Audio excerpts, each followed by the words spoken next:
உம்மோடு செலவிடுகிற ஒவ்வொரு நிமிடமும் ஆண்டவர் அது எங்களை பலப்படுத்துகிறதா இருக்கிறது.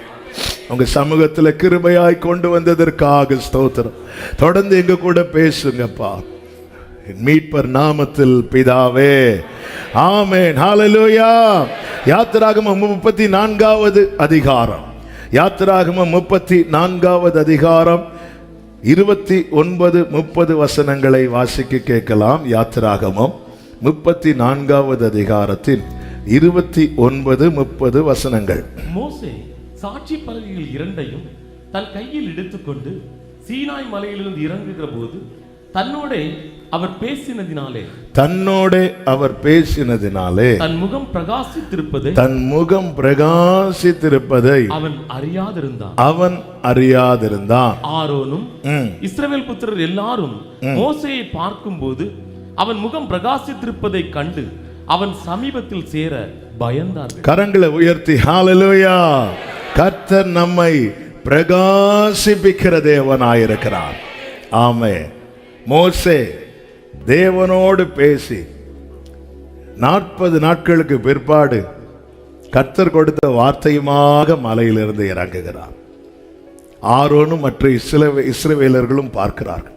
மோசே கேட்டா சாதாரணமா இறங்கினது மாதிரி தான் அவருக்கு தோணுது. ஆனா பார்க்கிறவர்கள் என்ன பார்க்கிறாங்க அப்படின்னா, அவனுடைய முகம் பிரகாசித்திருப்பதை கண்டார்கள்.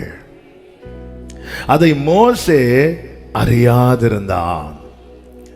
தேவன் நம்மை பிரகாசிக்கும் போது நாம் அறிவதற்கு முன்னமே மற்றவர்கள் அறிந்து கொள்ளும்படி செய்வார். தாவீதை அழைத்து அனுப்புகிறார்கள். தாவீதுக்கு அந்த இடத்துல வர்றது வரைக்கும் தெரியாது, எதுக்கு என்ன கூப்பிட்டுட்டு வராங்கன்னு தெரியாது. ஆனா ஆல்ரெடி சகோதரர்களுக்கு தெரியும், நம்ம வீட்டில் ஒருவனை செலக்ட் பண்றதுக்காக கர்த்தர் சாமுவேலை அனுப்பிட்டார். நம்ம 7 பேர் இல்லை, நம்ம வீட்டில் இனி இருக்கிறது ஒருவன் மட்டும்தான், கண்டிப்பா அவனை தான் செலக்ட் பண்ணுவார். என்னை தள்ளினது கூட வருத்தம் கிடையாது, அவனை தெரிந்தெடுத்ததை நினைத்தார். தாவீதுக்கு வந்ததுக்கு அப்புறம் தான் தெரியும், வந்து நின்றதுக்கு அப்புறம் தான் தெரியும். ஆமென். ஆனால் சகோதரர்களுக்கு அவன் வருவதற்கு முன்னமே தெரிகிறது. ஆமென். யோசேப்புக்கு கர்த்தருக்கு மகிமை உண்டாவதாக சிறைச்சாலையில் இருந்த யோசேப்பை கூப்பிட்டு விடுறாங்க. இவருக்கு தெரியல எதுக்கு கூப்பிட்டு விடுறாங்கன்னு தெரியல. ஆனா அரண்மனையில் இருக்கிற எல்லாருக்கும் தெரியும் எதுக்கு கூப்பிட்டு விடுறாங்க. ராஜாவின் சொப்பனத்துக்கு இவர் பதில் சொல்ல போகிறார். இவர் சொல்லுகிற பதில் சரியா இருக்கும்னா இவருக்கு இன்னும் கொஞ்ச நேரத்தில் ஒரு பெரிய மாற்றம் கிடைக்க போகுது. இது அரண்மனையில் இருக்கிற எல்லாருக்கும் தெரியும், யோசேப்புக்கு தெரியல, வந்ததுக்கு அப்புறம் தெரிகிறது. இஸ்ரவேலர்கள் எரிகோவுக்கு வேவு பார்க்க 2 பேரை யோசுவா அனுப்புகிறார். அங்க போகும்போது கர்த்தருக்கு மகிமை உண்டாவதாக, இது பிடிக்கலாமா பிடிக்க முடியாதா என்பதை வேவு பார்க்க போகும்போது ராகாப் கூப்பிட்டு சொல்றா, கர்த்தர் இதை உங்க கையில ஒப்பு கொடுத்தார். தேவனுடைய செயல்களின் ஆச்சரியம் என்னவென்றால், நாம் உணர்வதற்கு முன்னமே மற்றவர்கள் அறிந்து கொள்ளும்படி கர்த்தர் கிருபை செய்கிறவராயிருக்கிறார். ஹல்லேலூயா, ஹல்லேலூயா. நீங்க கவனிச்சீங்கன்னா தெரியும், கோலியாத் வந்து நின்றான் என்று சொல்லப்பட்டிருக்கும் வேதத்துல. 40 நாள் வந்து நிற்கிறான். யாராவது ஒத்தைக்கு வரீங்களா அப்படின்னு கேட்டுட்டு நிற்கிறான். எப்பொழுது தாவீதை பார்த்தானோ அவன் நிற்கிறது மட்டும் இல்ல, தன் தேவர்களின் நாமங்களை கொண்டு அவனை சபிக்க ஆரம்பித்தான். தெரியும், மிகவும் ஆக்ரோஷமாக. உண்மையிலே தாவீதினுடைய சைஸுக்கும் கோலியாத்தின் சைஸுக்கும் பார்த்தா கோலியாத்துக்கு அவன் மேல பரிதாபம் தான் வரணும். ஆனால் அவன் வந்து அவ்வளவு அவனுக்கு எரிய ஆரம்பிச்சிட்டு அவன் மிகவும் சபிக்க ஆரம்பிச்சிட்டான். ஏன்னா சத்துருவுக்கு தெரிஞ்சிட்டு, சத்துரு விழும் முன்னமே அவனுக்கு தெரிஞ்சிட்டு விழ போறான்னு. காரணம், நம்மோடு இருக்கிறவர் உலகத்தில் இருப்பவனிலும் நம்மை பிரகாசிக்கும்படிக்கு தேவன் கிருபையாய் நமக்கு என்ன செய்திருக்கிறார் என்றால் அநேக காரியங்களை செய்திருக்கிறார். ஆனால் கடந்த வாரம் முழுவதும் ஆமென் பரிசுத்த ஆவியானவர் இடைப்பட்ட ஒரு காரியம், அதுதான் இங்க மோசேக்கு நடந்தது. அதை தான் இந்த நாளில் உங்கள் மத்தியிலே சொல்லும்படி விரும்புகிறேன். நம்மை பிரகாசிக்க பண்ண கர்த்தர் என்ன செய்திருக்கிறார் என்றால், அவருடனான ஒரு தெய்வீக உறவை நமக்கு ஏற்படுத்தி தந்திருக்கிறார். ஹல்லேலூயா. உம்மோடு செலவிடும் ஒவ்வொரு நிமிடமும் வீணாய் நம்மை பலவானாய் நல்ல கவனமா கேளுங்க. அந்நியராய் அகன்று நின்றோம். கர்த்தர் கிருபையாய் அழைத்து சொன்னார், நீ என் ஜனம், நான் உன் தேவன்.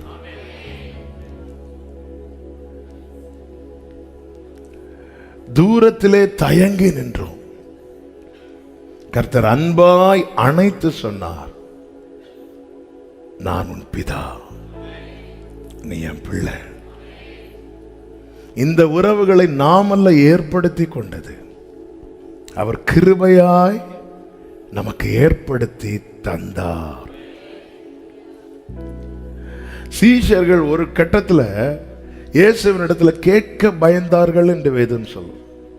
இதை அவர்கிட்ட போய் எப்படி கேட்கறதுக்கு? அவர்கள் அதை குறித்து கேட்க பயந்தார்கள். இப்படி சில காரியங்களை கேட்க பயந்து நிற்கும் போது கர்த்தர் சொல்லுகிறார், நான் உங்களை சிநேகிதர் என்றேன். ஏன் பயப்பட்டிருக்க? நான் உன் ஃப்ரெண்டு தானே, கேளுங்கிறார். ஆண்டவர் இந்த உறவுகளை நாமல்ல ஏற்படுத்தினது, நம்மை பிரகாசிப்பிக்க பண்ண கர்த்தர் நமக்காய் ஏற்படுத்தி தந்தவைகள். அந்நியராய் இருந்தோம், அவருடைய ஜனமாக்கி நான் உன் தேவன் என்றார். உன்னை அடிமைத்தன வீடாகிய எகிப்திலிருந்து புறப்பட பண்ணின உன் தேவனாகிய கர்த்தர், உன் தேவனாகிய கர்த்தர் நானே அப்படிங்கிறார். நான் தான்ப்பா உன் தேவன். ஆமென். அழுகையோடு விண்ணப்பத்தோடு வருவார்கள், அவர்களை நான் நடத்துவேன், நான் அவர்கள் பிதாவாயிருக்கிறேன். கேட்கிறது இது எப்படி? ஆண்டவர்கிட்ட கேட்கிறதற்கு இதை கேட்டா ஏதாவது சொல்லிடுவாரோ, கடிந்து கொள்வாரோன்னா, நான் உங்களை சிநேகிதர் என்றேன்கிறார். ஏசாயா 54 கைவிடப்பட்டு மனம் நொந்து நின்ற வேளையிலே அவர் சொன்னார், நானே உன் நாயகர். ஹல்லேலூயா.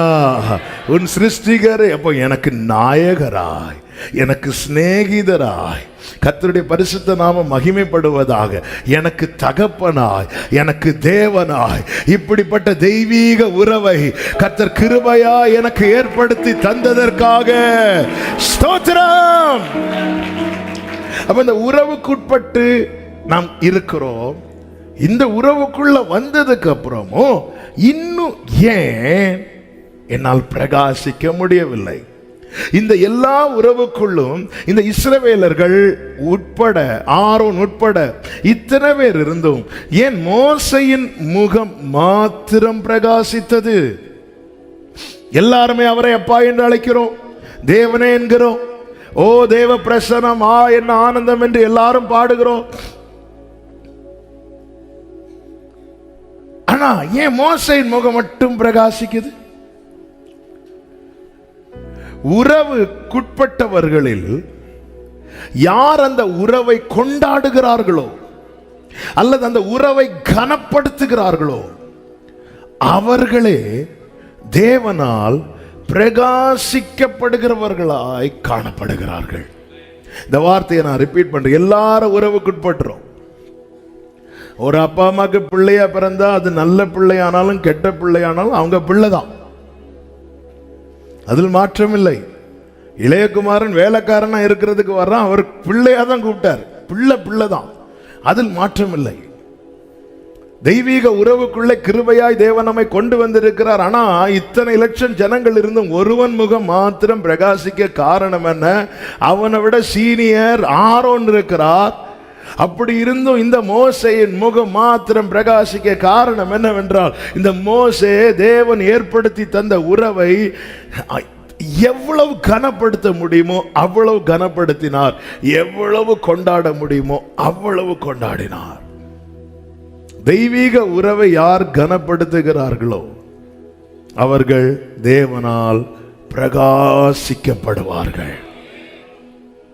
காரணம், இந்த உறவை அவர் ஏற்படுத்தி தந்தார். இப்படி ஏற்படுத்தி தருவதற்கு பின்னாக அவர் செலுத்தின கிரயம் என்பது எந்த மனிதனுக்குமே கொடுக்க முடியாதது. எனக்காக பிசாசானவன் ஒரு கிரயத்தை நிர்ணயித்தான். எப்பொழுது தெரியுமா? இயேசு வந்ததுக்கு அப்புறம். என்னப்பா இவரே வந்துட்டாரு, அப்ப இவன் அவ்வளோ வேல்யூபிளா?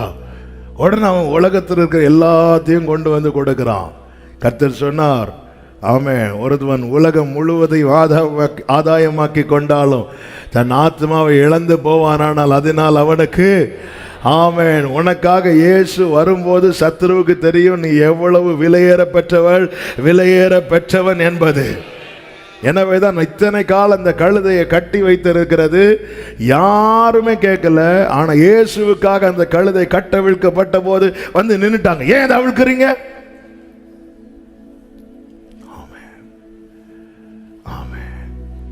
நமக்கு தேவன் நிர்ணயித்த விலையை பார்த்தீர்களா? நமக்கு தேவன் நிர்ணயித்த விலை. ஆமே, நாம ஒரு கணக்கு போட்டா எவ்வளவுங்க நமக்கு இந்த விலையை நிர்ணயிப்போம்? 2 கிட்னி இருக்கு, 2 கண்ணு இருக்கு, செக் பண்ணா எடுப்பாங்களோனும் தெரியாது. எல்லாத்துக்கும் சேர்த்து மொத்தமா போடுவோம். ஆனா நம்மளை விட பிசாசு நிறைய வேலை போட்டிருக்கான். நம்ம விட 1 லிட்டர் பிளட் கொடுத்தா ஒரு ஆரஞ்சு கிடைக்குமா? நம்ம விட பிசாசு நிறைய வேலை போட்டிருக்கிறான். அவன் உலகம் ஃபுல்லா கொண்டு கொடுத்துட்டு அப்படிங்கிறான். எனக்கு ஒரு விலையை பரலோகம் நிர்ணயித்தது. அது இந்த பூமியில இல்ல, பிதாவின் வலது பாரசத்தில் இருக்கிறவர். விலையேற பெற்ற திருரத்தமே அவர். கைகளை உயர்த்தி நன்றியோடு, விலையேற பெற்ற அவர். ஆமென். விலையேற பெற்றோனாய் என்னை மாற்ற விலையாக, விலையேற பெற்றோனாய் என்னை, விலையேற பெற்றோனாய் என்னை. ஆமென். உறவை கனப்படுத்துகிறவர்கள் செய்கிற ஒரு சில காரியங்களை சொல்லி, 5 காரியங்கள் எழுதி வைத்திருக்கிற, 5 சொல்ல முடியுமான்னு தெரியல. ஆமென். ஒரு சில காரியங்களை சொல்லி ஜெபிக்க விரும்புகிறேன். உறவை கனப்படுத்துகிறவர்கள் இவைகளை செய்வார்கள். மோசேயின் வாழ்க்கையை முன்வைத்து கர்த்தருடைய நாமத்திற்கு மகிமை உண்டாவதாக கர்த்தருடைய ஆவியானவர் காண்பித்த வெளிச்சத்தின் பிரகாரமாய் சொல்ல விரும்புகிறேன். கர்த்தர் நம்மோடு கூட பேசுவாராக. உறவை கனப்படுத்துகிறவர்கள் செய்கிற முதல் காரியம் என்ன தெரியுமா? அழைப்பை அசட்டை பண்ண மாட்டார்கள். இந்த மோசே அழைப்பை அசட்டை பண்ணவில்லை. யாத்திராகமம் 24வது அதிகாரம் அதனுடைய 2வது வசனத்தை வாசிக்கும் போது, மோசே மாத்திரம் கர்த்தரிடத்தில் சமீபித்து வரலாம், கர்த்தரிடத்தில் சமீபித்து வரலாம் என்கிறார். 13வது வசனம். அப்பொழுது மோசே தன் ஊழியக்காரனாய் யோசுவாவோடு எழுந்து போனான். 15வது வசனம். மோசே மலையின் மேல் ஏறின போது ஒரு மேகம் மலையை மூடி, கர்த்தர் அழைத்த போது மோசே புறப்பட்டு செல்லுகிறான். ஏன் மோசேயின் முகம் மாத்திரம் பிரகாசித்தது, இஸ்ரவேலர்கள் முகம் பிரகாசிக்கவில்லை? யாத்திராகமம் 20வது அதிகாரம் 19வது வசனத்தில் இஸ்ரவேலர்கள் சொல்லுகிற ஒரு ஸ்டேட்மெண்ட் இருக்கிறது. அதை வாசியுங்கள். 20:19. மோசேயை நோக்கி ஜனங்க சொல்றாங்க, நீர் எங்களோடு பேசும், நாங்கள் கேட்கிறோம். தேவன் எங்களோடு பேசாதிருப்பா, எங்களால அந்த மலைக்கு எல்லாம் வர முடியும், இஷ்டம் இல்ல. ஒருவேளை நாங்க செத்துட்டோம்னா, உறவுக்குட்பட்டு தள்ளி நிற்கிற சபையே, யார் ஒளியினிடத்தில் வராதிருக்கிறார்கள் தெரியுமா? இன்னும் பொல்லாங்கு செய்ய விரும்புகிறவர்கள். அவர்கிட்ட வந்து அவர் என்ன மாத்திடுவாரு, நான் இங்கே நிக்கிறேன், நீங்க பேசி சொல்லுங்க. இன்னைக்கு எல்லாருக்கும் மோசே பேசுறத கேட்கறதுக்கு தான் பிடிச்சிருக்கு, கர்த்தர் பேசுறத கேட்க பிடிக்க மாட்டேங்குது. எப்படி உன் முகம் பிரகாசிக்கும்? இன்னைக்கு எல்லாருக்கும் ஒரு ஃபேவரட் பாஸ்டர் வச்சிருப்பாங்க. பாஸ்டர்ஸ் பேசுறது கேட்க பிடிக்குது, கர்த்தர் பேசுறது கேட்க பிடிக்க மாட்டேங்குது. எப்படி முகம் பிரகாசிக்கும்? ஜனங்கள் சொல்றாங்க, கோரஸ சொல்றாங்க, நீங்க பேசுங்க, அவர் வேண்டாம். நீங்க பேசுன உங்களுக்கு ஏதாவது காணிக்க கொடுத்துட்டு ஆமேன் போட்டு நாங்க போயிடலாம். அவர் பேசுன குத்துது, வலிக்குது. எஸ், வலிக்கும். ஏனென்றால் சீழ் பிதுக்கப்படும், ஆனால் எண்ணெயினால் ஆற்றப்படும், எண்ணெயினால் ஆற்றப்படும். மோசே வாழ்ந்தார், மோசே போறார். அழைப்பை அசட்டை பண்ணவில்லை, அழைப்பை அசட்டை பண்ணவில்லை. இன்னைக்கு கர்த்தருடைய சத்தம் கேட்பதை காட்டிலும் கடைசி காலத்தின் அடையாளங்களில் ஒன்றாக அப்போஸ்தலனாகிய பவுல் தீமோத்தேயுக்கு எழுதும்போது சொல்லுகிறார், தங்கள் சுய இச்சைகளுக்கு ஏற்ற போதகர்களை நியமித்து கொள்ளும் நாட்கள் வரும். நாங்க சொல்றதை தான் நீங்க பேசணும். கட்டப்பட்ட போதகர்களுக்கு வேற வழியே இல்லை. டாபிக் மாத்துனா டிரான்ஸ்பர், டாபிக் மாத்துனா பிரச்சனை. இன்னைக்கு எல்லாருக்கும் மோசே பேசுறத கேட்கறது பிடிச்சிருக்கு. ஏன்னா ஒரு பாதிப்பு இல்லை, அவர் பேசட்டும், நான் 3வது வானத்திற்கு சென்று கொண்டு என் ஆத்துமாவை போடும்போது திரும்பி வருவேன். கடந்த நாள் ஒரு கன்வென்ஷன்ல ஒருத்தர் அப்படி எல்லாம் நோட்டு பைபிள்லாம் எடுத்து வச்சுட்டு மெசேஜ் ஸ்டார்ட் பண்ணது, இவருக்கு இன்ஜின் ஸ்டார்ட் ஆயிட்டு திடீர்னு இடையில எழும்பினார். எழும்பிட்டு இன்னும் முடியலையா? ரைட், ஏன்னா மோசே பேசட்டும், மோசே பேசினா பிரச்சனை இல்லை. அவர் பாவம், அவருக்கே நிற்க முடியல, அவர் ஒரு தடியை வச்சுட்டு இருப்பார். ஆனால் கர்த்தர் பேசணும், ஐயோ வேண்டாம். எப்படிங்க முகம் பிரகாசிக்கும்? எப்படிங்க வாழ்க்கை பிரகாசிக்கும்? ஹல்லேலூயா, ஹல்லேலூயா. நான் எரிந்து பிரகாசிக்கிற விளக்காய் இருக்க வேண்டுமானால் கர்த்தருடைய அழைப்பை நான் அசட்டை பண்ணுகிறவனாய் அல்ல, கனம் பண்ணுகிறவனாய், கனம் பண்ணுகிறவனாய். மோசே மலை மேல ஏறி போறார். மோசே, எவ்வளவு தியாகம் பண்றீங்க மோசே நீங்க. ஆமே, இப்படி மலை மேல ஏறி போகிறீங்களே. ஆமே, மோசே சொல்லுவா, இந்த பூமி தரையிலிருந்து மலைக்கு நீ டிஸ்டன்ஸை அளப்பா, ஒரு குறிப்பிட்ட தூரம் இருக்கு. வானத்திலிருந்து இந்த மலைக்கான தூரத்தை அளப்பா, அதை அளக்க முடியல. நான் இந்த மலை மேல ஏறுறது உனக்கு அதிசயமா இருக்கலாம், ஆனால் அவர் இந்த மலை மேல இறங்குறது எனக்கு அதிசயம். என்னை ஏறி வர பண்ண எனக்கா இறங்குகிறது எனக்கு அதிசயம். உறவுக்காக மோசே சொல்லுவார், உறவுக்காக நான் கொடுத்த கிரயம் அவர் கொடுத்த கிரயத்துக்கு முன்னாக ஒண்ணுமே இல்லை.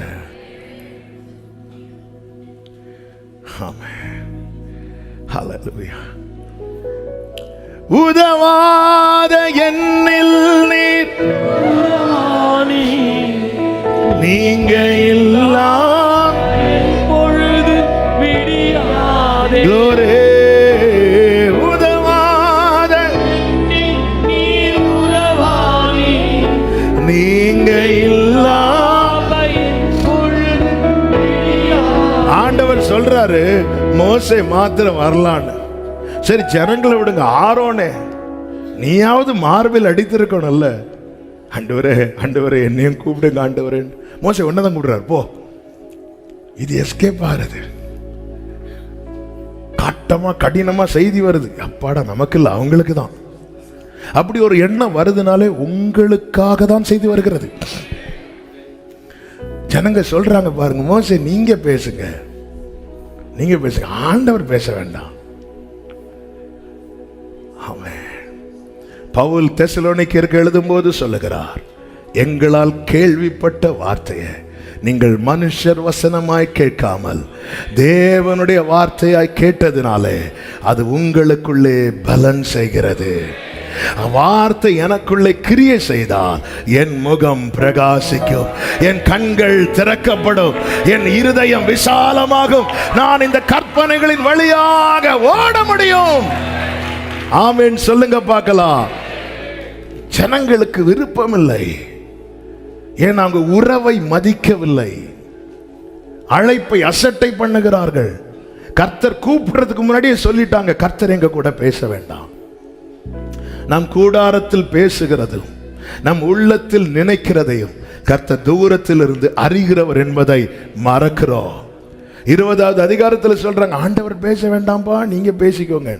இப்ப கர்த்தர் கூப்பிடுறாரு, மோசே நீ மட்டும் வா, மோசே நீ மட்டும் வா மோசே. ஆமே, மோசே நின்ற காலம் நியாயப்பிரமாண காலம். அது கிருபையின் காலம் அல்ல, கிருபையின் காலம் அல்ல. நியாயப்பிரமாண காலம்னா என்ன? அப்பப்ப தண்டனை, உடனே அடி. அந்த காலத்திலையும் அந்த உறவை மதித்து அந்த உறவை கனப்படுத்தி, நான் வயசானவன், எனக்கு இன்னொருத்தங்க உதவி இல்லைன்னா முடியாது என்கிற சாக்கு போக்கு சொல்லாமல், ஆமா எங்க அண்ணன் வந்தாதான் நான் வருவேன்னு உலக உறவுக்கு முக்கியத்துவம் கொடுக்காமல், இரத்தத்தால் மீட்டவருடைய உறவை கனப்படுத்தி, அவன் மலை மேல ஏறுகிறான், மலை மேல ஏறுகிறான். மேக மலையை மூடிட்டு, ஆமென். நான் இயேசுவின் நாமத்தில் இப்படி சொல்லுகிறேன், உறவை கனப்படுத்துகிறவனை சுற்றிலும் அவருடைய மேகம் ஓடிக்கொள்ளும். ஆமே, உன் நிழல கூட சத்துருவுக்கு தொட முடியாதுன்னு இல்ல, பார்க்கவே முடியாது. மத்தேயு 22வது அதிகாரம், லூக்கா 14வது அதிகாரம், இதுல ராஜா கல்யாண விருந்து ஆயத்தம் பண்ணின ஒரு உவமையை ஆண்டவராகிய இயேசு கிறிஸ்து சொல்லி இருப்பார். அழைக்கப்பட்டவர்கள் எல்லாம் ஒவ்வொரு காரணத்தை சொல்லி விலகுறாங்க.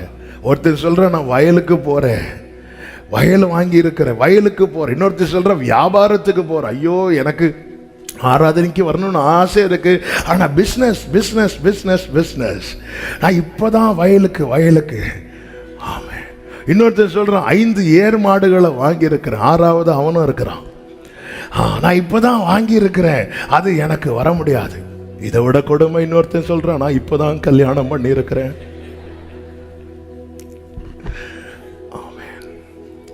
வேதம் சொல்லுகிறது, லூக்கா 14:18 போக்கு சொல்ல தொடங்கினார்கள்.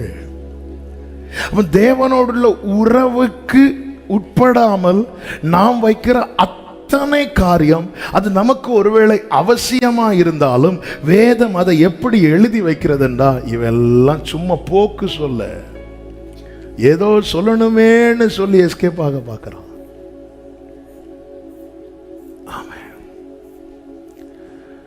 போக்கு சொல்ல தொடங்கினார்கள். நான் எவ்வளவு சீரியஸா பேசிட்டு இருக்கிறேன், எனக்கு வயல்ல அறுவடை இருக்கு, எனக்கு தொழில் பிசினஸ் இருக்கு, நான் இப்பதான் கல்யாணம் பண்ணி இருக்கிறேன், நான் இப்பதான் 5 ஏர் மாடுகளை வாங்கி இருக்கிறேன், எவ்வளவு டீட்டெயிலா சொல்றேன். நீ சும்மா ரீசன் சாக்கு போக்கு சொல்ற. போக்கு சொல்ல தொடங்கினார்கள். தேவனோடு உள்ள உறவை யார் மதிக்கலையோ அவர்கள் வைக்கிற அத்தனை காரியத்தையும் கர்த்தர் கன்சிடர் பண்ணலன்னு அர்த்தம்.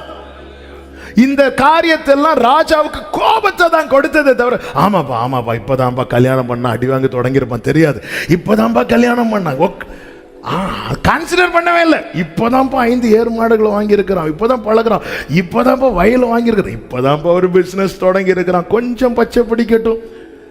அவருக்கு அது, நான் உன்னை அழைத்திருக்கிறேன். இங்க பாரு, நீ உறவை மட்டும் பிடிச்சிட்டேன்னா உனக்கு நான் எழுதி தாரேன், ஜீவனுள்ள நாளெல்லாம் நன்மையும் கிருபையும்.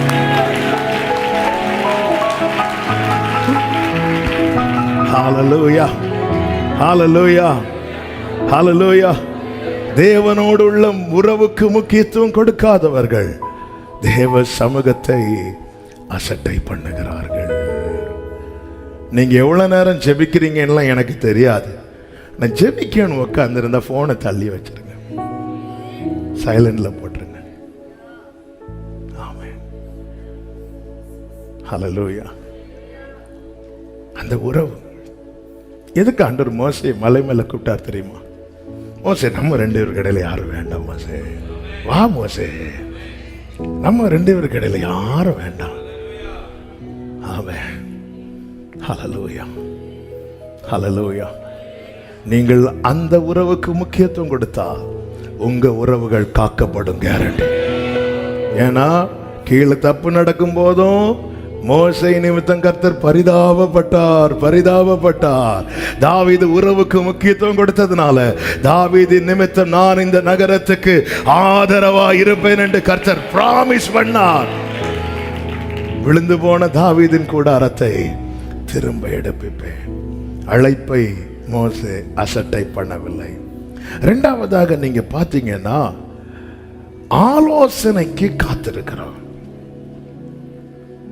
உறவுக்கு முக்கியத்துவம் கொடுக்கிறவன் கர்த்தருடைய ஆலோசனைக்கு காத்திருப்பான். யாத்திராகமம் 24:16 வசனத்திலே கர்த்தருடைய மகிமை சீனாய் மலையின் மேல் தங்கி இருந்தது. மேகம் 6 நாள் அதை மூடி இருந்தது. 7ஆம் நாளில் அவர் மேகத்தின் நடுவில் இருந்து மோசேயை இப்போ கர்த்தர் பேச துவங்குறதுக்கு 6 நாள் ஆச்சு. மோசே வெயிட் பண்றார்.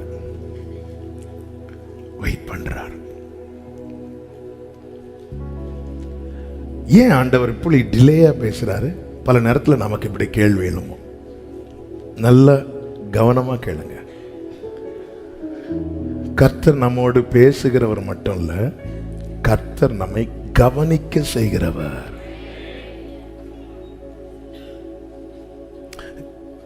நல்ல நிலத்துல ஒரு விதை விழுந்தாலும் 100 மடங்கு பலன். வழி அருகே 1000 விதைகள் விழுந்தாலும் ஒரு பலனும் இல்லை. அப்போ நான் வார்த்தைக்காக காத்திருக்கும் போது சில நேரத்தில் உடனே பேசுகிறார், சில நேரத்தில் என்னை உட்கார வைக்கிறார். அந்த மேகத்துக்குள்ள உட்கார வச்சு என்னை பக்குவப்படுத்துகிறார். எசேக்கியேலை கொண்டு சொன்ன தீர்க்க தரிசனம் என்ன? நீங்கள் பண்படுத்தப்பட்டு விதைக்கப்படுவீர்கள். காத்திருக்கிறான். கர்த்தர் பேச துவங்குகிறார். 31வது அதிகாரம் 18வது வசனத்திலே இப்படி சொல்லப்பட்டிருக்கிறது. கர்த்தர் சீனாய் மலையிலிருந்து அவர் மோசேயோடு பேசி முடித்த பின்பு பேச காத்திருக்கிறது மாத்திரமல்ல, பேசி முடிக்கிறது வரை காத்திருக்கிறான்.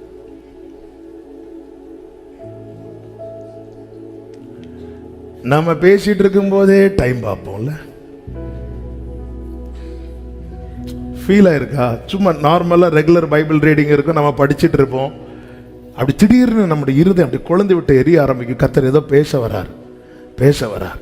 ஆனா நம்ம தான் நேரத்துக்கு கட்டுப்பட்டவர்களாச்சே. உடனே பைபிளை மூடிட்டு, ஆண்டவர் ஏதோ பேச வந்தீங்க, இதுவரை பேசினதற்காக ஸ்தோத்திரம்.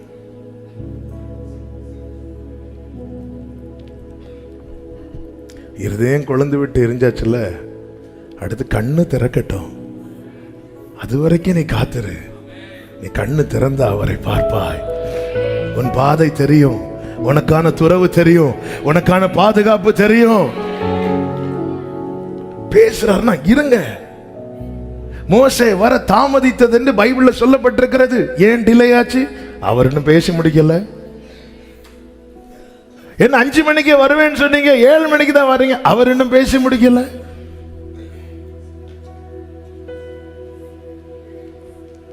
நீர் பேசாவிட்டால் நான் உடைந்து போவேன்.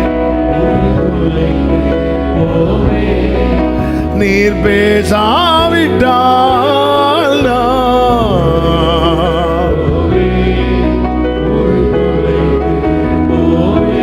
இப்ப தெரியுதாங்க ஏன் மோசே மட்டும் கூப்பிட்டாரு? மோசே கிட்ட அவருக்கு நிறைய பேசலாம். ஹல்லேலூயா. நிறைய பேசிட்டே இருக்கிறார். 24வது அதிகாரத்துல மோசேன்னு கூப்பிட்டுட்டு ஹலோன்னு சொல்லி ஸ்டார்ட் பண்ணிட்டு 31வது அதிகாரம் கடைசி வர பேசி முடிக்கிறார். அவர் பேசும்போது மோசே இடையில எதுவுமே பேசல. சொல்லும் அடியேன் கேட்கிறேன்னு கேட்டுட்டே இருக்கிறான்.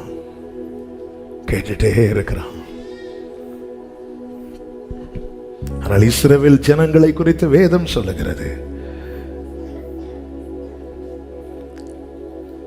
சங்கீதம் 106:13. ஆனாலும் சீக்கிரமா அவருடைய கிரியை மறந்தார்கள். அவருடைய ஆலோசனைக்கு அவர்கள் காத்திருக்கவில்லை. காத்திருக்காதவங்க என்ன செய்வாங்க? அடுத்த வசனம், வனாந்திரத்திலே இச்சை உள்ளவர்களாகி அவாந்திர வெளியிலே. ஆலோசனைக்கு காத்திராதவர்கள் இச்சைக்கு உட்படுவார்கள். காத்திருக்காதவர்கள், கர்த்தர் என்கிட்ட பேசட்டும்னு யாரு காத்திருக்கிறார்களோ அவர்கள் தேவ சாயலை அடைவார்கள். யாரு காத்திருக்க மாட்டாங்களோ அவங்களுக்கு ஆலோசனை தேவையில்லை, அவங்களுக்கு அற்புதம் போதும். அற்புதம் போதும். ஆலோசனை பெருவிழான்னு ஒரு இடத்துல ஒரு கன்வென்ஷன் வைங்க, அற்புத பெருவிழான்னு இன்னொரு இடத்துல கன்வென்ஷன் வைங்க. கூட்டம் எங்க ஜாஸ்தியா இருக்கும்? கூட்டத்தை விடுங்க, நீங்க எங்க போவீங்க? இங்க ஆலோசனை பெருவிழான்னு சொல்லிட்டு துண்டை போட்டுட்டு அற்புதம் எனக்கான அடுத்த ஸ்டெப்பை காட்டும். ஆலோசனை என்னை மகிமையில கொண்டு போய்விடும். எனக்கு கடந்த வாரத்தில் ரொம்ப பாதித்த ஒரு வசனம் உண்டு. 103வது சங்கீதம் 7வது வசனம்.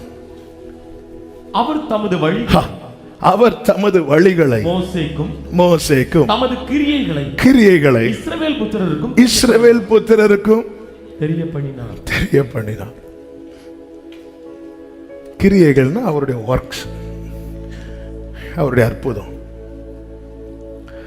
இந்த கிரியைகளை தெரிய பண்றதுக்கும் வழிகளை தெரிய பண்றதுக்கும் உள்ள வித்தியாசம் என்னன்னா, இப்போ எகிப்துல இருந்து நிறைய பார்த்துட்டு வந்துட்டாங்க. அப்போ பாஸ்ட் கிரியை தெரியப்படுறார், அதில் பாஸ்ட் இருக்கு. இப்போ சிவந்த சமுத்திரத்தை பிளந்து ஒன்றை காட்டுறார், பிரசன்ட் இருக்கு. கிரியைகளை தெரிய பண்ணும்போது அதில் பாஸ்டும் இருக்கு, பிரசன்டும் இருக்கு. ஆனால் வழிகளை தெரிய பண்றார் தெரியுமா, அதில் ஃபியூச்சர் இருக்கு. இஸ்ரவேலர் எல்லாருமே நிச்சயம் இல்லாதவர்களாக நடந்த போது மோசே நிச்சயத்தோடு நடக்கிறான். தன்னுடைய மரண காலம் வர்றது அவருக்கு தெரியுது. தைரியமா ஃபேஸ் பண்றாரு, மலை மேல ஏறி போறாரு. ஏன்னா அவர் கிரியை பார்க்க இஸ்ரவேலர்கள்லாம் அப்படி ஊக்கமா ஜெபம் பண்ணாங்க நினைக்கிறீங்களா? முறுமுறுத்தாங்க, மாறாவில முறுமுறுத்தாங்க, சிவந்த சமுத்திரத்துக்கு முன்னாடி முறையிட்டாங்க. அவர் உண்மையுள்ளவரா இருக்கிறதுனால அற்புதம் நடக்குது. நாம ஏதோ சாதிச்சதுனால அற்புதம் நடக்கல. ஆனா சாட்சி மட்டும் சொல்லும், நான் அப்படி நின்று இப்படி நின்று ஜெபம் பண்ணேன் அதனால எனக்கு அற்புதம். கிரியை நடக்கிறது அவருடைய கிருபை. ஆனா வழியை தெரிவிக்கணும்னா நீ மோசையா நிக்கணும். மோசையா நிக்கணுமே தவிர மோசை கிட்ட கொண்டு தலையை கொடுக்க கூடாது. பாஸ்டர் ஏதாவது தெரியுது, கண்ணை மூடி ஜெபம் பண்ணி ஏதாவது தெரியுதா பாருங்க. கண்ணை திறந்தாலும் ஒழுங்கா தெரிய மாட்டேங்குது. கண்ணை மூடினா எல்லாருக்கும் என்னன்னா உங்க கிரியை காட்டுங்க. மோசே கேட்கிறார், யாத்திராகமம் 33:13 மோசையின் ஜெபத்தை பாருங்க. மோசையின் ஜெபத்தை பாருங்க, 33:13 வாசிங்க வேகமாக.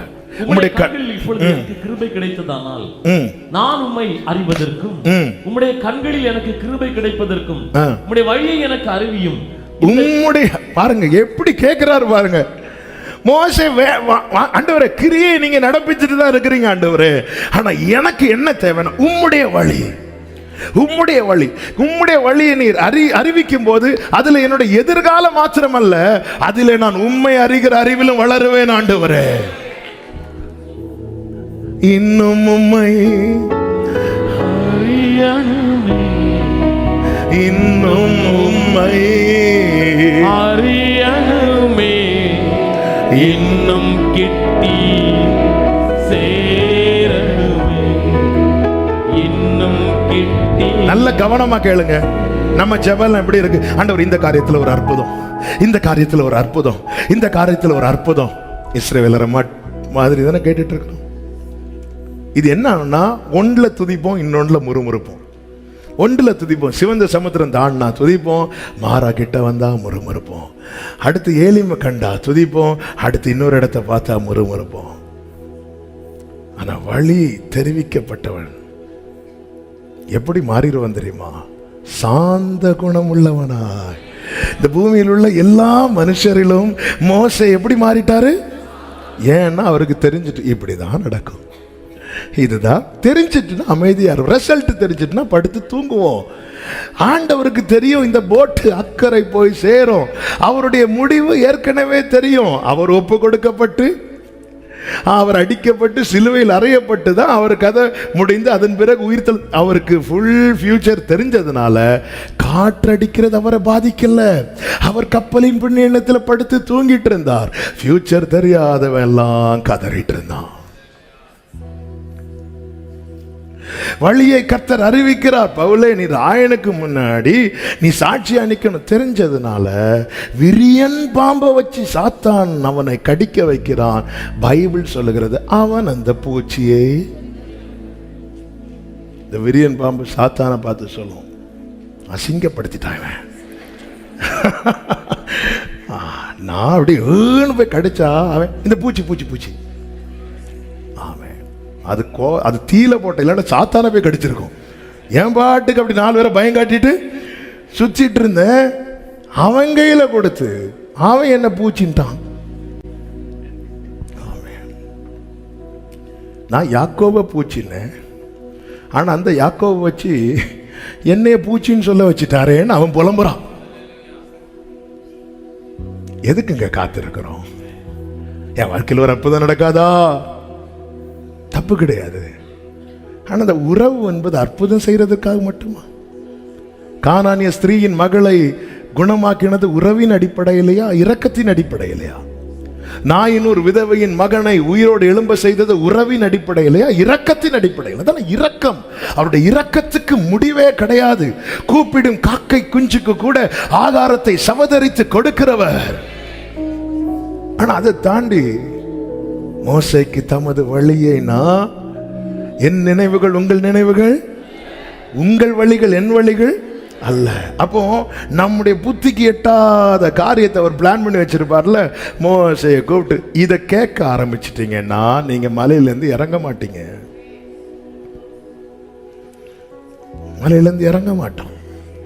நம்ம எல்லாம் தேடுறதே கிரியை தானே, அதன் அடையாளமாக தானே. சோத்திரம் சோத்திரம் சோத்திரம் சோத்திரம். ஆண்டவரே இன்னும் ஒன்றும் வரலையே ஆண்டவரே, சோத்திரம் சோத்திரம் சோத்திரம் சோத்திரம். ஃபுல்லாக ஏதாவது வழியை அறிய விரும்புகிறவன் இப்படி இருப்பான்.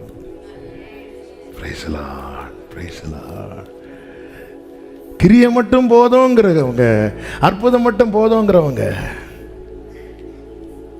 ஆவேசத்தில் பின்னாடி எடுத்துறாதீங்க. மேப், ஆண்டவரே உங்க வழிய,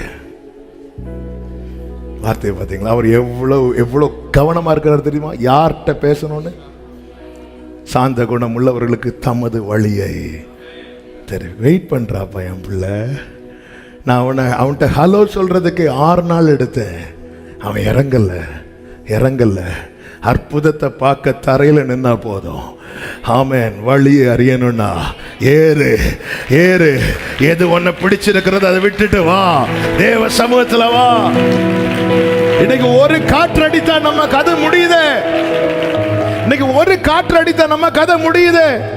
ஒரு கொந்தளிப்பு வந்தாலே பேதுரு இயேசுவை எழுப்பி என்ன சொல்றான்னா, நாங்கள் மடிகிறோம், உமக்கு கவலை இல்லையா? அவர் தந்த மீனெல்லாம் மறந்துட்டான் பார்த்தீங்களா? சீமோனாலே நாணல்.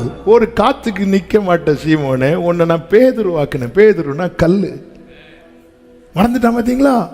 கிரியை மட்டும் விரும்புறவங்க மறந்துடுவாங்க. ஒரு காத்து அடிச்சா, ஒரு புயல் அடிச்சா. ஆனா மோசேக்கு எதிரா ஆரோன் பேசுறான். ஆமென். கோராகு பேசுறான். எத்தனை பேர் பேசுறாங்க. ஆமென். ஆரம்பத்தில் 40வது வயசுல மோசேக்கு எதிரா வேற எதுவுமே பேசல.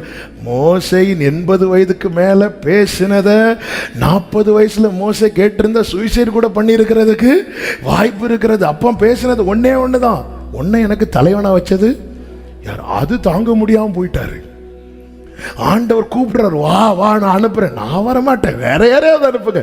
இந்த மோசே அவருடைய வழியை அறிந்த போது இப்போ என்னெல்லாம் பேசுறாங்க. ஆரோன் பேசுறான், மிரியாம் பேசுறா. வெளியிருந்து பேசுனா கூட எனக்கு விரோதமா எழும்பினவன் என் சத்துருவா இருந்திருந்தா நான் சகித்திருப்பேன். என்னோடு கூட அப்பம் புசித்தவன் தான் என்ற வார்த்தையின்படி வீட்டுக்குள்ள உள்ளுக்குள்ள இருந்து பேசுறாங்க. வேதம் சொல்லுகிறது மோசே அமைதியா இருந்தான். அடுத்த வார்த்தை, கர்த்தர் அதை கேட்டார். எனக்கு விரோதமா பேசுற வார்த்தைகளை பரலோகம் கேட்கணும்னா நான் அமைதியா இருப்பது. நம்ம எல்லாம் பேசிட்டு கர்த்தர் நிமித்தம் அமைதியா இருக்கிறேன்.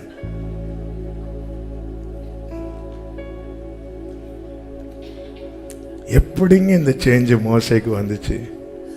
இதுக்கு என்ன வரம்? இதுக்கு வரலாம் வேண்டாங்க, உறவுதான். உறவுதான். ஆலோசனைக்கு காத்திருக்கிறோம். இந்த இஸ்ரவேல் ஜனங்கள் மோசே வர லேட் ஆனதும் அவங்க இஷ்டப்படி செயல்பட ஆரம்பித்தார்கள். அதன் அடையாளம் தான் கன்றுக்குட்டியை உண்டு பண்ணி வச்சு, கன்றுக்குட்டியை உண்டு பண்ணி வச்சுட்டு அதுவே பாவம். அதை விட ஒரு பெரிய தப்பு என்ன பண்ணாங்க தெரியுமா? அதை உண்டு பண்ணி வைத்து கர்த்தருக்கு பண்டிகைட்டாங்க. கையின் அருவருப்பை வைக்கிறாங்க, வச்சுட்டு கர்த்தருக்கு மகிமை செலுத்துறாங்க. 6 நாள் கண்டதை செஞ்சுட்டு 7வது நாள் வந்திருந்து கர்த்தருக்கு பண்டிகைங்கிறோமா? கர்த்தருக்கு ஸ்தோத்திரம் என்கிறோமா? மோசே சொல்ற அது பாட்டு சத்தம்பா, கர்த்தரை பாடுறோமா? கர்த்தர் என்ன சொல்றாரு தெரியுமா? இங்க வந்து அருவருப்பை செஞ்சுட்டு இஸ்ரவேலின் துதிகளில் வாசம் பண்ணுகிறவரேன் பாடும்போது கர்த்தர் மோசே கிட்ட சொல்றார், என்னை விடு, அவனை நான் அடிக்கணும், அவனை நான் அழிக்கணும். ஏன் தெரியுமா? பரிசுத்தரவர், பரிசுத்தரவர். நீ ஆலோசனைக்கு காத்துறாம உன் மனம் போன போக்கில, கால் போன போக்கில எல்லாம் நடந்துட்டு, அது கிருபை உள்ள தேவன், அவர் மன்னிப்பார். யாருக்கு அதிகம் கொடுக்கப்பட்டதோ அவனிடத்தில் அதிகம் கேட்கப்படும். நீ தேவாலயத்துக்கு போகும்போது உன் நடையை காத்துக்கொள்ள என்று வேதம் சொல்லி இருக்கிறது. காலங்கள் தாங்க மாறுது. மனசாட்சி காலம், நியாயப்பிரமாண காலம், கிருபையின் காலம், உபத்திரவ காலம், மகா உபத்திரவ காலம், 1000 வருஷ அரசாட்சி காலம், நித்திய காலம். காலங்கள் மாறுகிறது. ஆனால் ஆலயத்துக்கு பிரமாணம் ஒண்ணுதான், பரிசுத்தம், பரிசுத்தம், பரிசுத்தம். இது ஒன்றே பிரமாணம், இது மட்டும்தான் பிரமாணம். காலங்கள் மாறுகிறது. ஆனால் நாம் ஆராதிக்கிற தேவன் நேற்றும் இன்றும் என்றும் மாறாதவராயிருக்கிறார். உன் இஷ்டப்படி வாழ்ந்து உனக்கான அருவருப்பை வச்சுட்டு இங்க வந்துட்டு அதே கையை உயர்த்தி கர்த்தருக்கு பண்டிகை, கர்த்தருக்கு ஸ்தோத்திரம் சொன்னா கர்த்தருக்கு இன்னும் கோபத்தை தான். அன்னைக்கு மோசே பரிந்து பேசுறதுனால ஜனங்க தப்புனாங்க. இன்னைக்கு இயேசு கிருபையா பரிந்து பேசுறதுனால தப்புறோம். பிரியமான கர்த்தருடைய பிள்ளைகளே, ஆமென். ஆண்டவர் ஒரு இடத்துல சொல்ற, இதோடு கூட என்னை 10 முறை பரீட்சை பார்த்த ஒருவனும் கானானுக்குள் வருவதில்லை என்று. அந்த அளவுக்கு தேவனுக்கு அது வேதனையா இருக்கிறது. நாம் எதை பார்க்கிறோம், எதை பேசுகிறோம், எதை செய்கிறோம். ஆமென். துன்மார்க்கத்தில் துணிந்து நடந்துவிட்டு ஆலயத்தில் வந்து கர்த்தருக்கு மகிமை, இருதயத்தில் ஃபுல்லா கருப்பு வச்சுட்டு வெளியே ஃபுல்லா வெள்ளையும் போட்டதும் கர்த்தர் இறங்கிடுவார் நினைக்கிறீங்களா? ஆண்டவர் சொல்ற, மோசே விடு, மோசே நான் உங்களை அழிச்சிறேன். மோசே, நாம் யாரை ஆராதிக்கிறோம் என்கிற உணர்வு வேணும் சபையே. அவர் ரட்சிப்புக்கு கிரயத்தை நமக்கு நிர்ணயிக்கவில்லை. நிர்ணயித்திருந்தால் தெரிந்திருக்கும். நம்மளால சாத்தான் ஃபுல் வேர்ல்ட கொடுத்ததுக்கு அப்புறம் அப்பாலே போண்டார். அந்த அளவுக்கு ஆத்தும மீட்பு விலையேற பெற்றது. நான் என்னை மீட்டவர் யார் தெரியுமா? தீமையை பார்க்க மாட்டாத சுத்த கண்ணன், எதிரிகளுக்கு கூட குற்றம் சாட்ட முடியாதவர், சிலுவையில் அவரை அறைந்தவன் கூட இவர் நீதிமான் என்று சொல்லத்தக்கதாய் அப்படிப்பட்ட பரிசுத்தர், அப்பழுக்கற்றவர். அவரை நான் உயர்த்தும் போது, எனவேதான் புருஷர்களே உங்கள் பரிசுத்த கரங்களை உயர்த்தி என்று வேதம் சொல்லுகிறது. அருவருப்பானவைகளை, அன்பு சகோதரா சகோதரி, அன்பு வாலிபர்களே, வாலிப பிள்ளைகளே, உங்கள் அந்தரங்கத்தை பாருங்கள். அருவருப்பானதை நடத்திவிட்டு இங்கே வந்து கர்த்தருக்கு மகிமை, கர்த்தருக்கு மகிமை என்று சொல்லுகிறது. அது தேவ கோபத்தை கூட்டிக் கொண்டிருக்கிறது.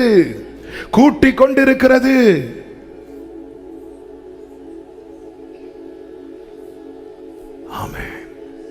ஒரு சுவர்ல வெடிப்பு வந்துட்டுனா சீக்கிரம் அது தெரியாது, உள்ள ஆரம்பிக்கும், வெளியே லைட்டா ஒரு லைன் மாதிரி இருக்கும், லைட்டா தானே, திடீர்னு ஒரு நாள் இது விழுந்துரும்.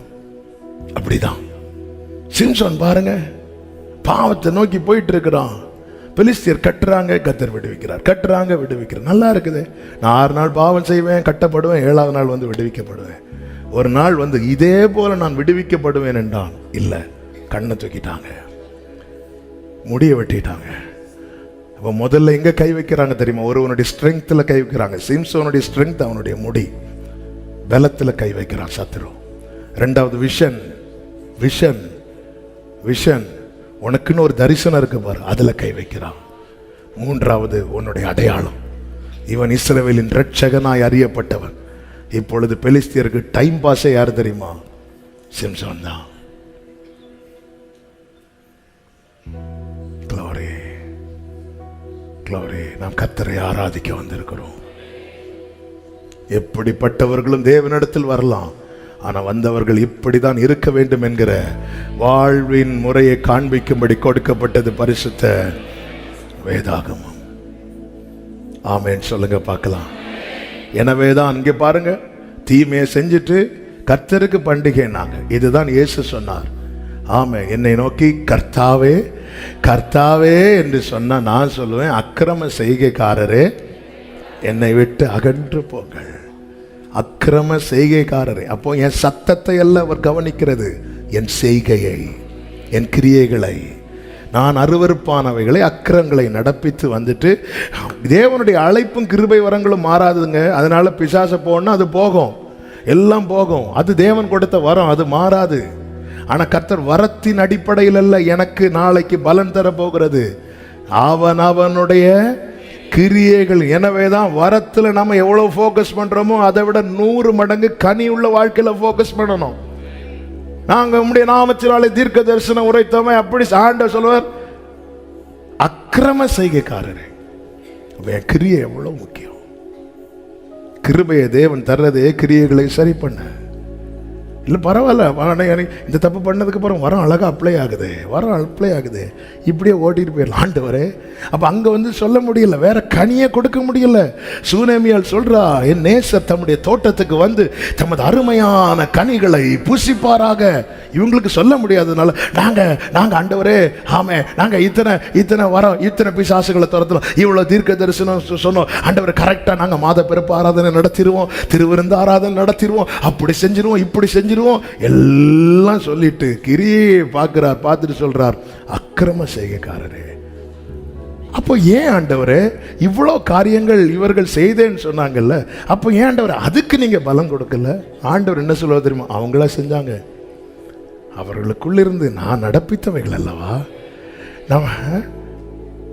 நம்மிடத்தில் பவுல் சொல்றார், எங்களால் ஏதாகிலும் ஒன்று ஆகும் என்று யோசிக்கிறதுக்கு ஒன்றுக்கு கூட நாங்கள் தகுதி உள்ளவள் அல்ல. அப்போ எங்களை பலப்படுத்தி, அப்போ அவருடைய பலத்தில் செயல்படுகிறது, அவருடைய கிருபையில், அவருடைய வரத்தில். வரம் கொடுக்காதவர்கள், வரம் கொடுக்காத வரம் இல்லாத மரத்துக்கு கீழே கோடாரி வைக்கப்பட்டிருக்கிறது, கனி இல்லாத மரத்துக்கு கீழே. மோசே ஆலோசனைக்கு காத்திருக்கிறான். வேகமாய் சொல்லி முடிக்கிறேன். 3வது யாத்திராகமம் 33:7 வாசியுங்கள். மோசே கூடாரத்தை பெயர்த்து அதை பாளையத்துக்கு புறம்பே தூரத்திலே போட்டு அதற்கு ஆசரிப்பு கூடாரம் என்று. ஏன் கூடாரத்தை பாளையத்துக்குள்ள பெயர்த்து தூரத்துல கொண்டு போறானா? பாளையத்துக்குள்ள அருவருப்பு.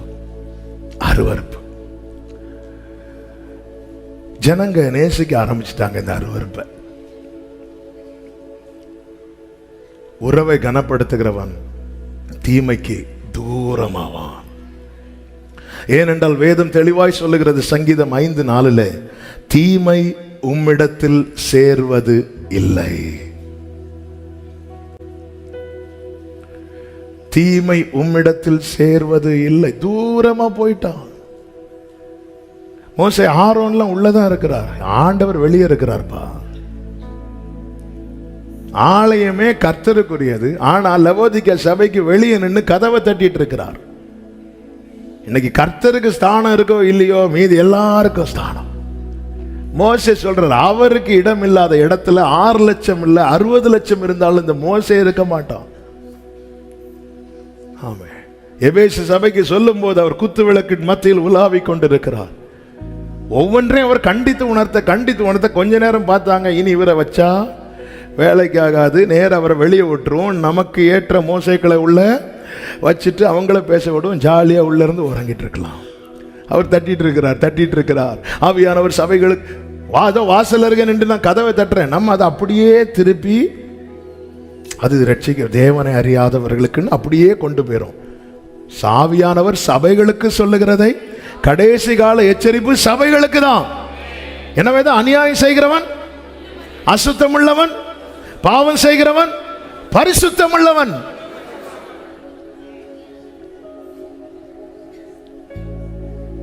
அருவருப்ப இந்த வார்த்தை எழுதும் போது ஆவியானவர் ஒரு வார்த்தை இருதயத்தில் ஆழமா கொண்டு வந்தார். தேவன் அருவருக்கிறத கொஞ்சமும் நேசிக்க உன் மனதில் இடம் கொடுத்துறாத. கொஞ்சம் கூட நேசிக்க. தாவீது சொல்றார், உம்மை பகைக்கிறவர்களை நான் பகையாமலும் உமக்கு விரோதமாய் எழும்புகிறவர்களை அருவருக்காமலும் இருப்பேனோன்னு சொல்லிட்டு அடுத்த வார்த்தை முழு பகையாய். இதை ஆண்டவர் வெறுக்கிறது, அதை முழுசா பகைக்கணும். இது என் தேவனுக்கு அருவருப்பானது, அதை நான் முழுசா பகைக்கணும். என் மனசுல கொஞ்சம் கூட. ஆரோன் வந்து அட்ஜஸ்ட் பண்ண ஆரம்பிச்சிட்டார், அதான் பிரச்சனை. ஆரோனா கூப்பிட்டு கண்டுகுட்டியை உண்டாக்கல, அப்படி கொஞ்சம் அட்ஜஸ்ட் பண்ண ஆரம்பிச்சிட. மோசைக்கு முடியாது, ஏன்னா மோசை உறவுல இருக்கிறவன்.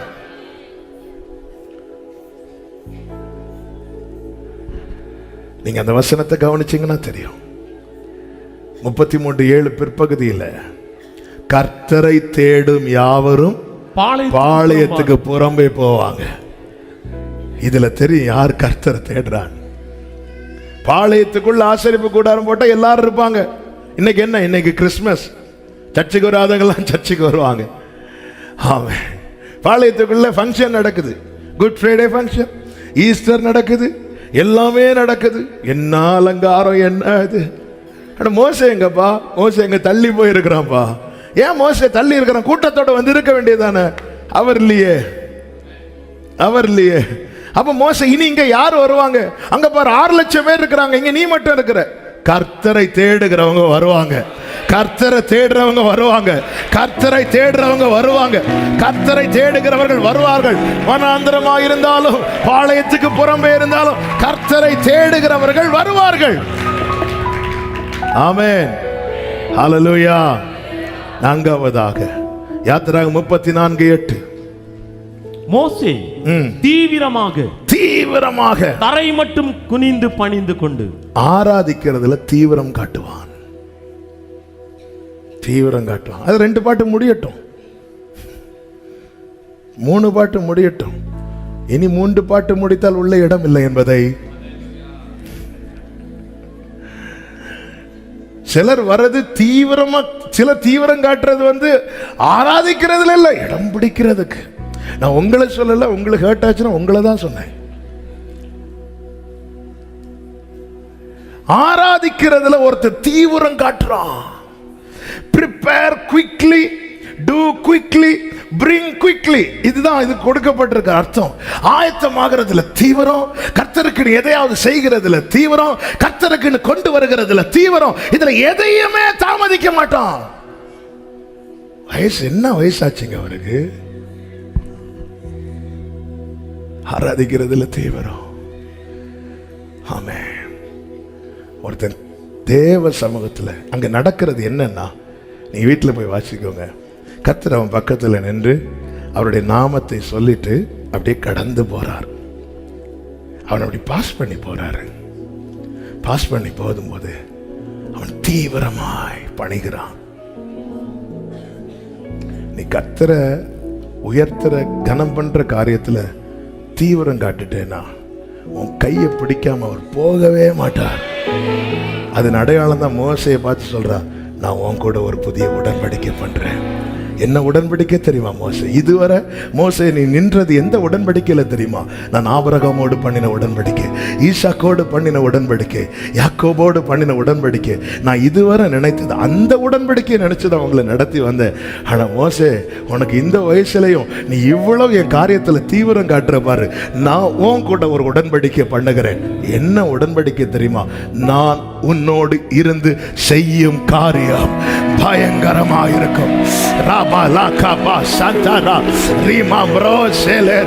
நான் உன்னோடு இருந்து செய்யும் காரியம் இயேசுவின் நாமத்திலே சொல்லுகிறேன். ஆராதிக்கும் போது சபையே கேளுங்கள், சபையே கேளுங்கள். ஆராதிக்கும் போது இப்படிதான் அவர் உலாவுகிறார். எத்தனை பேரை பாஸ் பண்ணி போறார், எத்தனை பேர் கையை பிடிக்கிறார். இந்த வார்த்தையை தியானித்த போது ஆட்டை விட்டு கெஞ்சினது ஒன்றுதான், எனக்கு வேற ஒன்று வேண்டாப்பா, என்கிட்ட வந்து என்ன இப்படி தொட்டுட்டு போயிருங்கப்பா, இப்படி தொட்டுருங்கப்பா, என் கையை பிடிச்சிருங்கப்பா. ஹல்லேலூயா. உங்க கரம் இதுல பட்டுச்சுன்னா இந்த கரம் நல்லது செய்யும்பா, இந்த கரத்திலே இந்த கரம் நல்லது செய்யும்பா. ஏன்னா நீங்க பாஸ் பண்ணும்போது சும்மா அப்படி போயிடக்கூடாது ஆண்டவரே. அவர் தரை மட்டும் பணிந்து தீவிரமாய் அவர் போட்டோம். அடுத்த தடவை நோ, தீவிரமாய் உடன்படிக்கிறனால கையை பிடிக்கிறது, அப்படி கையை பிடிச்சிட்டு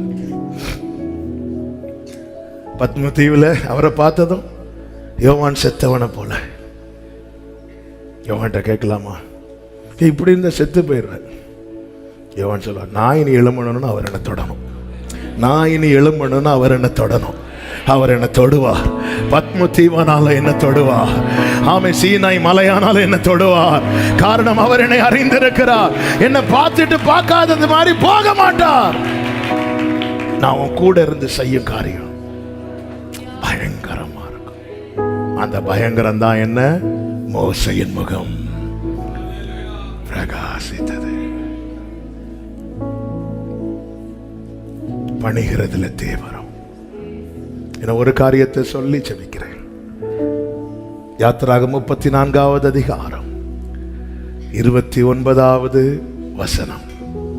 மோசே சாட்சி பலகைகள் இரண்டையும் தன் கையில் எடுத்துக்கொண்டு சீனாய் மலையிலிருந்து இறங்குகிற போது, வார்த்தை அவன் கரம் வந்து வசனத்தை பிடிச்சிருக்கும், வசனத்தை தான் பிடிச்சிருக்கும். பிலிப்பியர் 2:14 சொல்லப்பட்டிருக்கிறது, ஜீவ வசனத்தை பிடித்துக் கொண்டு உலகத்திலே சுடர்களை போல பிரகாசிக்கிற நீங்கள். ஆமென். வசனத்தை பிடிச்சிட்டு தான் இறங்குறான். போகும்போது அந்த கற்பலகை வெறுமையான பலகை, இறங்கும் போது வசனம் நிறைந்த பலகை.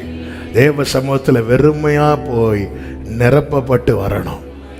மோசே 40 நாள் இரவு பகல் புசியாமலும் குடியாமலும் இருந்தான். தேவ பிரசனத்தில் உறவில் இருக்கிறவனுக்கு மட்டும்தான் எண்ணத்தை உண்போம் எண்ணத்தை குடிப்போம் என்கிற கவலை இருக்காது. மற்றவர்களுக்கு இந்த கவலை மட்டும்தான் இருக்கும். தேவ சமூகத்தில் இருக்கிறவனுக்கு நாளைய குறித்த கவலை இருக்காது. தேவ வழியை அறிந்தவனுக்கு எண்ணத்தை உண்போம் எண்ணத்தை புசிப்போம் கவலை இருக்காது. இந்த கவலை இருந்திருந்த அவன் மலை மேலே ஏறி இருக்க மாட்டான். இந்த கவலை இருந்திருந்த அவன் சீக்கிரமா இறங்கி இருப்பான். இல்லை, மனிதன் அப்பத்தினால் மாத்திரமல்ல, தேவனுடைய வாயிலிருந்து புறப்படுகிற ஒவ்வொரு வார்த்தையினாலும். பிரியமான கர்த்தருடைய பிள்ளைகளே, உறவை கனப்படுத்துங்கள். கர்த்தர் உங்களை அத்தனை கண்களுக்கு முன்பாக பிரகாசிக்க பண்ணுவார். அழைப்பை அசட்டை பண்ணாதிருங்கள், ஆலோசனைக்கு காத்திருங்கள். ஆமென். ஹல்லேலூயா. அருவருப்பானவைகளை விட்டு அகன்று போங்கள், தீவிரமாய் பணிந்து கொள்ளுங்கள். கர்த்தருடைய வார்த்தையை கரங்களிலே இறுக பிடித்துக் கொள்ளுங்கள். கர்த்தர் உங்களை பிரகாசிப்பார். எல்லாரும் தேவ சமூகத்தில் எழுந்து நின்று உம்மோடு செலவிடும் ஒவ்வொரு நிமிடமும் வீணாய் போகாதையா, என்னை பலவானாய் மாற்றுமையா. உம்மோடு செலவிடும் ஒவ்வொரு நிமிடமும் வீணாகி போகாதையா, என்னை பலவானாய். ஆமென். தேவ பிரசன்னம்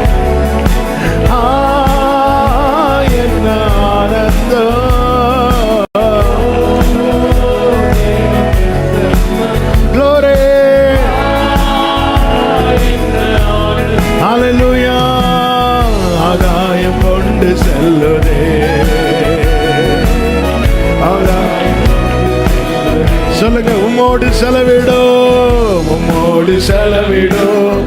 ஒவ்வொரு நிமிடமும் வீணாகி போகாதையா, என்னை பலவானாய் மாற்றுமையா. உம்மோடு செலவிடும், வீணாக போகாதையா, என்னை பலவானாய். ஆமே. தாயானவள் தன் பாலனை மறந்தாலும் என்னை மறவாதவரே. தாயானவள் மறந்தாலும் என்னை மறவாதவரே. ஆமே. தகப்பனை போல் இரக்கமுள்ள பரிசுத்தரே உம்மை பணிகிறேனையா. தகப்பனை போல் பரிசுத்தரே. ரெண்டு கைகளை உயர்த்தி ஓ தேவ பிரசன்னம், என்ன ஆனந்தம். Sharama kalara babara. Oh Jesus, ஆகாயம் கொண்டு செல்லுதே, ஆகாயம் கொண்டு செல்லுதே. உம்மோடு செலவிடும், உம்மோடு செலவிடும். ஒவ்வொரு நிமிடமும் வீணாக போகாதையா, என்னை பலவானாய் மாற்றுமையா. உம்மோடு செலவிடும், வீணாக போகாதையா, என்னை பலவானா. ஒரு 2 நிமிஷம் உங்க வலது கரத்தை உயர்த்தி இடது கரத்தை இருதயத்தில் வைத்து எவ்வளவு பெரிய உறவை ஏற்படுத்தி வச்சிருக்கிறீங்க அப்பா.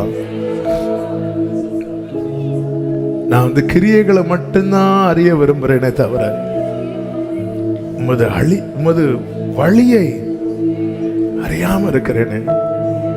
இந்த 6 லட்சம் புருஷர்கள் நடுவில் ஒருத்தனுக்கு மட்டும் கர்த்தர் தமது வழியை தெரிவிக்கிறார். நான் அந்த ஒருவனா இருக்கணும் ஆண்டவரே, நான் அந்த ஒருவனா இருக்கணும். ஹல்லேலூயா, ஹல்லேலூயா. ஆண்டவரே,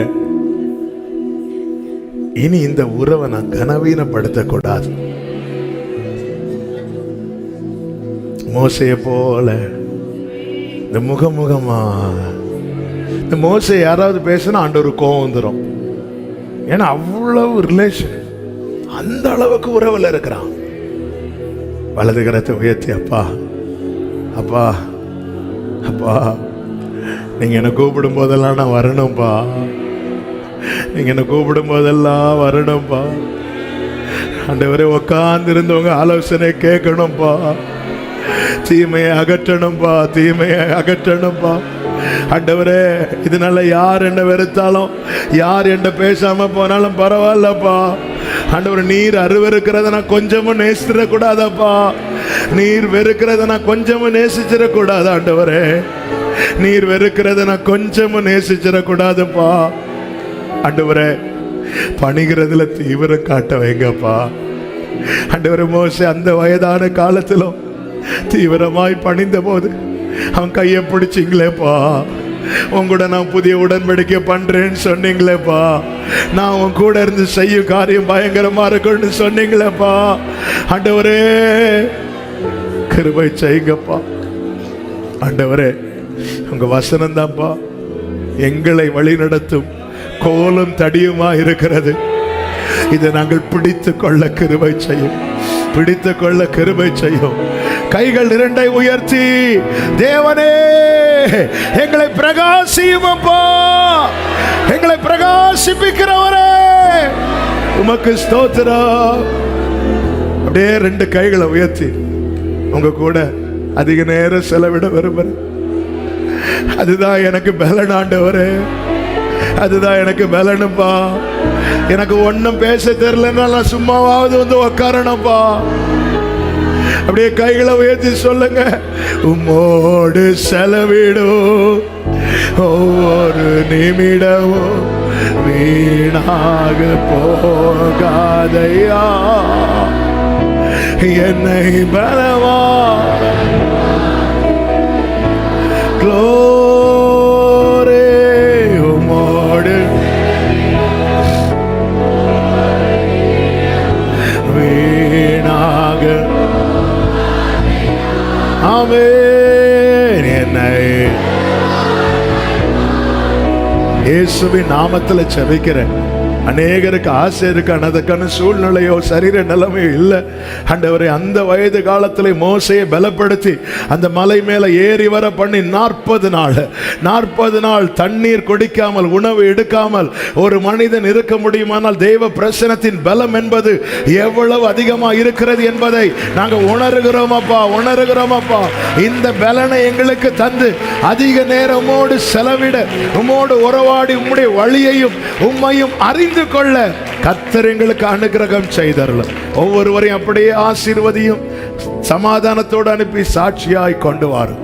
மகிமை கனம் துதி ஸ்தோத்திரம் எல்லாமும் ஒருவருக்கே செலுத்துகிறோம், இரட்சகர் இயேசு கிறிஸ்துவின் நாமத்தில் பிதாவே, ஆமென். சேர்ந்து சத்தமாய் சொல்லுவோம். என் ஆத்துமாவே கர்த்தரை ஸ்தோத்திரி, என் ஆத்துமாவே கர்த்தரை ஸ்தோத்திரி, கர்த்தர் செய்த சகல உபகாரங்களை மறவாதே. ஆமென். நம்முடைய கர்த்தராகிய இயேசு கிறிஸ்துவின் கிருபையும் பிதாவாகிய தேவனுடைய அன்பும் பரிசுத்த ஆவியானவருடைய ஐக்கியமும் சிநேகமும் பாதுகாவலும் நம் அனைவரோடும் எல்லா பரிசுத்தவான்களோடு கூட கர்த்தருடைய வருகை மட்டும் தங்கியிருப்பதாக. ஆமென்.